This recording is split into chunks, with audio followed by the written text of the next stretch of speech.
जय हिंद दोस्तों, आप सभी का स्वागत है आपके अपने और यूट्यूब चैनल पर। दोस्तों देखिए, क्लास 10th वालों के लिए वेरी इंपॉर्टेंट वीडियो आ चुकी है। दोस्तों देखिए, जो बच्चे क्लास 10th में पढ़ते हैं उनके लिए देखिए हिंदी यूपी बोर्ड 2026 के लिए देखिए, जो बच्चे 2026 बोर्ड एग्जाम परीक्षा देने वाले हैं उनके लिए देखिए वेरी इंपॉर्टेंट वीडियो आ चुकी है। दोस्तों देखिए, यहाँ पे हिंदी का जो बच्चे 26 में परीक्षा देने वाले हैं उनके लिए देखिए ममता चैप्टर गद्यांश, ममता गद्यांश पर आधारित सभी महत्वपूर्ण प्रश्न, मतलब जितने गद्यांश ममता चैप्टर से आप लोगों को जितने बोर्ड एग्जाम की दृष्टि से इम्पोर्टेंट हैं, जो बोर्ड एग्जाम में आते हैं, उनको सभी को इस वीडियो में करवा दिया गया है। आप लोग वीडियो को अंत तक जरूर देखना, क्योंकि गद्यांश जो आता है हमारा वो 6 अंक का आता है। 6 अंक का आता है और वेरी इंपॉर्टेंट क्वेश्चन होते हैं।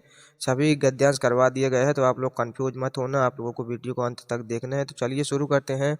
शुरू करने से पहले मैं बता दूं, अगर आप लोग चैनल में नए हैं तो चैनल को प्लीज़ सब्सक्राइब कर दीजिए और वीडियो को लाइक कर दीजिए और अपने दोस्तों के पास वीडियो को शेयर कर दीजिए। तो चलिए देखते हैं यहाँ पे पहला गद्यांश हमारा क्या है। देखिए यहाँ पे, रोहतास दुर्ग से प्रकोष्ठ में बैठी हुई युवती ममता सोण के तीक्ष्ण गंभीर प्रवाह को देख रही है। ममता विधवा थी, उसका यौवन शोषण के समान ही उमड़ रहा था। मन में वेदना, मस्तक में आंधी, आंखों में पानी की बरसात लिए वह सुख के कंटक शयन में विकल थी। वह रोहतास दुर्गपति के मंत्री चूड़ामणि की अकेली दुहिता थी। फिर उसके लिए कुछ अभाव होना असंभव था। परंतु वह विधवा थी। हिंदू विधवा संसार में सबसे तुच्छ निराश्रय प्राणी है। तब उसकी विडंबना का कहाँ अंत था। मतलब जो ऐसे आप लोगों को पैराग्राफ को पढ़ना है और पहचानना पड़ेगा। देखिए कि ये किस चैप्टर का है, ठीक है ना। तो आप लोगों को पहचानना है कि ये किस चैप्टर का है। यहाँ पे तो देखिए बताया ही गया है कि ममता पाठ से है, लेकिन आप लोगों को पेपर में ये सब नहीं दिया रहेगा, आप लोगों को पहचान के करना है, ठीक है ना। तो आप लोग पैराग्राफ को अच्छे से पढ़ना। देखिए चलिए सॉल्व करते हैं इसके उत्तर को। देखिए यहाँ पे पहला प्रश्न हमारा, देखिए यहाँ पे क्या है। पहला प्रश्न हमारा क्या है, देखिए यहाँ पे पहला प्रश्न हमारा है। देखिए, उपर्युक्त गद्यांश का संदर्भ लिखिए। उपर्युक्त गद्यांश का आप लोगों को संदर्भ लिखना है। ये 2 अंक का आता है। कितने अंक का? 2 अंक का, ठीक है ना। 2 अंक का आता है। देखिए आप लोगों को संदर्भ लिखना है आप लोगों को, ठीक है ना। ये 2 अंक का आएगा और संदर्भ लिख देंगे, और 3 क्वेश्चन आएंगे 2-2 अंक के, ठीक है ना। टोटल 6 अंक का हमारा होगा। 3 क्वेश्चन आएंगे, 6 अंक आप लोगों को मिलेगा, ठीक है ना। तो चलिए देखिए संदर्भ करते हैं। देखिए, प्रस्तुत गद्यांश हमारी पाठ्य पुस्तक हिंदी में हिंदी के गद्य खंड में संकलित ममता शीर्षक नामक पाठ से लिया गया है। इसके लेखक जयशंकर प्रसाद जी हैं। मतलब कि ममता पाठ से लिया गया है और इसके लेखक कौन है? जयशंकर प्रसाद जी हैं, ठीक है ना। ऐसे आप लोगों को लिख देना है, संदर्भ कर देना है। उसके बाद देखिए दूसरा आ जाता है ब नंबर आ जाए, रेखांकित अंश की व्याख्या कीजिए। आप लोगों को व्याख्या करना है। देखिए 3 क्वेश्चन पूछे जाते हैं, ठीक है ना। आप लोगों को व्याख्या कर देना है, उसी पैराग्राफ से पढ़कर आप लोगों को व्याख्या भी करना है। देखिए तो व्याख्या चलिए करते हैं। देखिए, जिस प्रकार सोन नदी उफन कर बह रही है, उसी प्रकार ममता का यौवन भी पूरी तरह तूफान पर है। उसके या आवेन में और सोन नदी के उमड़ते प्रवाह में अद्भुत समानता है। वह हर प्रकार के भौतिक सुख से संपन्न है, फिर भी विधवा जीवन के कठोर अभिशाप के उसका मन तरह तरह के विचारों पर भावों की आंधी से भरा हुआ है। आंखों में उसकी आंखों से दुख के आंसू बह रहे हैं। विलासिता का सुख भी उसको कांटों की दुखपूर्ण संख्या के समान प्रतीत हो रहा है। तात्पर्य है कि कांटों की संख्या पर सोने वाला, मतलब कांटों की संख्या पर सोने वाला, जो कांटों पर सोता है, कांटों की संख्या पर सोने वाला व्यक्ति जिस प्रकार हर पल बेचैन रहता है, उसी प्रकार सभी प्रकार के भौतिक सुखों के रहते हुए भी ममता का जीवन कष्टदायक सिद्ध हो रहा है। मतलब कि आप लोगों को देखिए, ये रेखांकित अंश की व्याख्या हो गई, आप लोगों को पढ़ लेना है अच्छे से। आप लोगों की व्याख्या इसी प्रकार आप लोगों को कर देना है, ठीक है ना। उसके बाद देखिए क्वेश्चन हमारा आ जाता है तीसरा, जो सा नंबर होगा, रोहतास दुर्ग कहाँ स्थित थी? रोहतास दुर्ग जो थी वो कहाँ स्थित थी? रोहतास दुर्ग सोन नदी के तट पर स्थित थी। कहाँ पर स्थित थी? कहाँ पर रहते थे? सोन नदी के तट पर स्थित है। ठीक है ना, तो आप लोगों को ये कर लेना है। उसके बाद देखिए दूसरा पैराग्राफ हमारा आ जाता है। दूसरा देखिए, दूसरा पैराग्राफ हमारा है, ठीक है ना। दूसरा है देखिए यहाँ पे,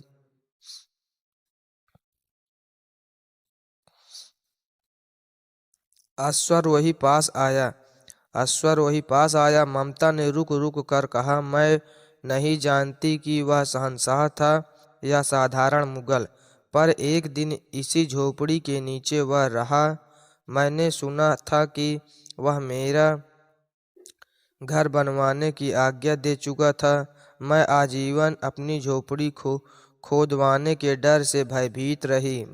भगवान ने सुन लिया, मैं आज इसे छोड़ जाती हूँ। अब तुम इसका मकान बनाओ या महल, मैं अपने चिर विश्राम गृह में जाती हूँ। ठीक है ना, ये दूसरा पैराग्राफ हमारा रहा। ठीक है ना, ये दूसरा पैराग्राफ हमारा हो गया। देखिए चलिए इसका क्वेश्चन आंसर सॉल्व करते हैं। देखिए क्वेश्चन इसको सॉल्व करते हैं।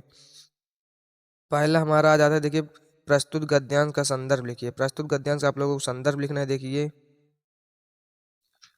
संदर्भ आप लोगों को लिख देना है। जैसे कि देखिए प्रस्तुत गद्यांश हमारी पाठ्य पुस्तक हिंदी के गद्य खंड में संकलित ममता शीर्षक नामक पाठ से लिया गया है। इसके लेखक जयशंकर प्रसाद जी हैं। आप लोगों को ऐसे लिख देना है। संदर्भ आप लोगों को 2 अंक आप लोगों को मिलेगा। देखिए 2-2 अंक के सभी मिलेंगे क्वेश्चन, 2-2 अंक के। ठीक है ना। उसके बाद देखिए अगला क्वेश्चन हमारा आ जाता है ब नंबर, रेखांकित अंश की व्याख्या करना है। रेखांकित अंश की व्याख्या आप लोगों को कर देना है। 2 अंक आप लोगों को यहाँ से भी मिलेगा। ठीक है, चलिए व्याख्या करते हैं। देखिए जाते समय मैंने सुना था कि वह अपने किसी आदमी को मेरा घर बनवाने की आज्ञा दे रहा था। उस दिन से आज तक मुझे यह भय सताता रहा कि पता नहीं कब कोई आकर मेरी झोपड़ी को गिराकर और इस स्थान को खुदवा कर मकान बनवा दे। मुझे अपनी इस झोपड़ी से बड़ा प्यार था। मैं नहीं चाहती थी कि कोई इसे गिराकर इसके स्थान पर मकान बनवा दे, क्योंकि इस झोपड़ी के साथ मेरे जीवन की न जाने कितनी यादें जुड़ी हैं। यह ही मेरे भयभीत होने का कारण था। शायद भगवान ने मेरी सुन ली, इसलिए अब मैं स्वर्गलोक में प्रस्थान कर रही हूँ। अब तुम यहाँ पर मकान बनाओ या फिर महल। ठीक है ना, तो ये हमारा व्याख्या हो गया। देखिए ये व्याख्या हमारा हो गया। देखिए उसके बाद देखिए तीसरा प्रश्न आ जाता है हमारा। तीसरा प्रश्न हमारा क्या है? 7 नंबर प्रश्न हमारा क्या है? देखिए यहाँ पे 7 नंबर प्रश्न हमारा है। देखिए ममता के आजीवन भयभीत रहने का कारण क्या था? ममता के भयभीत मतलब जो ममता आजीवन भयभीत रही, उसके रहने का क्या कारण था? देखिए ममता ने आजीवन अपनी झोपड़ी खोदवाने के डर से, मतलब भयभीत रहती थी ना। जो उसकी झोपड़ी बिगाड़ बिगाड़ कर वहाँ पे महल बनवाने जा रहे थे, जो मकान बनवाने जा रहे थे, इसके वजह से ममता घबराहट में रहती थी या फिर भयभीत रहती थी, डरी हुई रहती थी। ठीक है ना।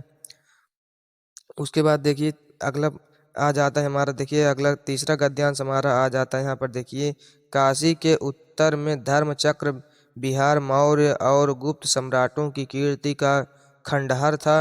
भग्न चूड़ा तीक्ष्ण गुल्मों से ढके हुए प्राचीन ईंटों से ढेर में बिखरी हुई भारतीय शिल्प की विभूति ग्रीष्म की चंद्रिका में अपने को शीतल कर रही थी। जहाँ पंचवर्गीय भिक्षु गौतम का उपदेश ग्रहण करने के लिए पहले मिले थे, उसी स्तूप के भग्नावशेष की मलिन छाया में एक झोपड़ी के दीपलोक में एक स्त्री पाठ पढ़ा रही थी।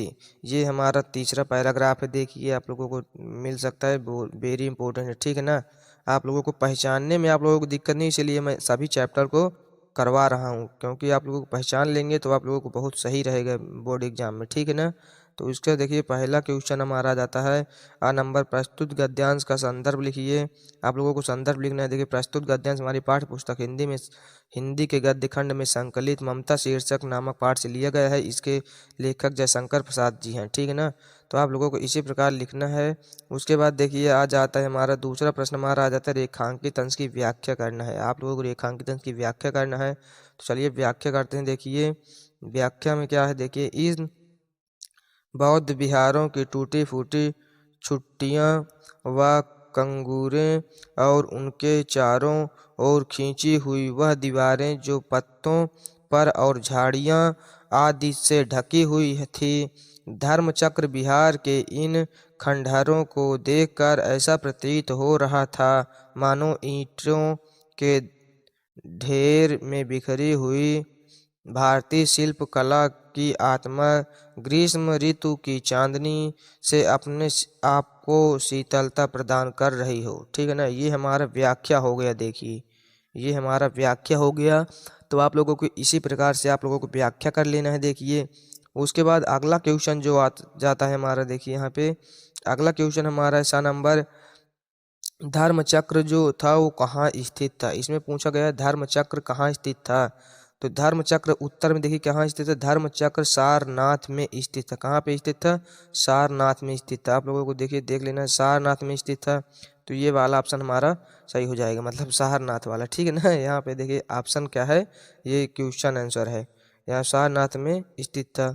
उसके बाद देखिए चौथा आ जाता है हमारा, चौथा गद्यांश हमारा आ जाता है। देखिए मैं ब्राह्मणी हूँ, मुझे तो अपने धर्म अतिथि देव की उपासना का पालन करना चाहिए, परंतु यह नहीं कि सब विधर्मी दया के पात्र नहीं, परंतु यहाँ दया तो नहीं, कर्तव्य करना। तब मुगल अपनी तलवार टेक कर उठ खड़ा हुआ। ममता ने कहा, क्या आश्चर्य है कि तुम छल करो, ठहरो।